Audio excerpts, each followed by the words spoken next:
ಕೇಸರಿ ಬಣ್ಣ ಇದೆ ಮೇಲ್ಗಡೆ, ಆಮೇಲೆ ಬಿಳಿ ಬಣ್ಣ ಇದೆ, ಹಸಿರು ಬಣ್ಣ ಇದೆ, ಮಧ್ಯದಲ್ಲಿ ಅಶೋಕ ಚಕ್ರ ಇದೆ.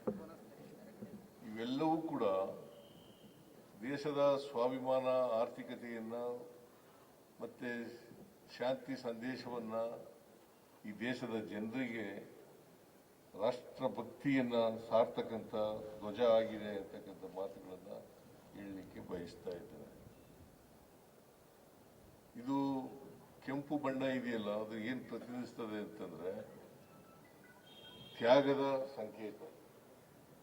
ತ್ಯಾಗ, ಬಲಿದಾನ ಇದೆಯಲ್ಲ, ಸ್ವಾತಂತ್ರ್ಯ ಹೋರಾಟದಲ್ಲೂ ಕೂಡ ತ್ಯಾಗ ಬಲಿದಾನಗಳಾಗಿದ್ದಾವೆ. ಆ ನಂತರವೂ ಕೂಡ ದೇಶಕ್ಕೋಸ್ಕರ ತ್ಯಾಗವನ್ನು ಮಾಡಬೇಕಾಗಿರ್ತಕ್ಕಂಥದ್ದು, ಬಲಿದಾನವನ್ನು ಮಾಡಬೇಕಾಗಿರ್ತಕ್ಕಂಥದ್ದು ನಮ್ಮೆಲ್ಲರ ಕರ್ತವ್ಯ ಅಂತಕ್ಕಂಥ ಮಾತುಗಳನ್ನು ಹೇಳಲಿಕ್ಕೆ ಬಯಸ್ತೇನೆ. ಅದರಿಂದ ನಿರಂತರವಾಗಿ ಇದು ಬಲಿದಾನವನ್ನು ಪ್ರತಿನಿಧಿಸ್ತದೆ. ಆಮೇಲೆ ಬಿಳಿ ಬಣ್ಣ ಇದೆಯಲ್ಲ, ಶಾಂತಿ ಮತ್ತು ಸತ್ಯ, ಶಾಂತಿ ಮತ್ತು ಸತ್ಯವನ್ನ ಪ್ರತಿನಿಧಿಸ್ತಕ್ಕಂಥದ್ದು.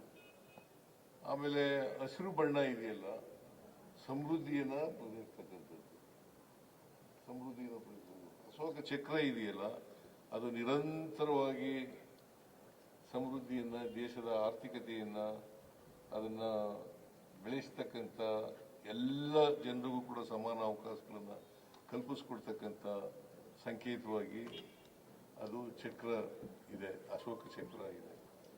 ಸೊ ಇದು ನಮ್ಮ ರಾಷ್ಟ್ರ ಧ್ವಜ. ಈ ತ್ರಿವರ್ಣ ಧ್ವಜ ಇದೆಯಲ್ಲ, ಇದನ್ನ ಗೌರವಿಸಬೇಕು. ಇದನ್ನ ನಾವೆಲ್ಲರೂ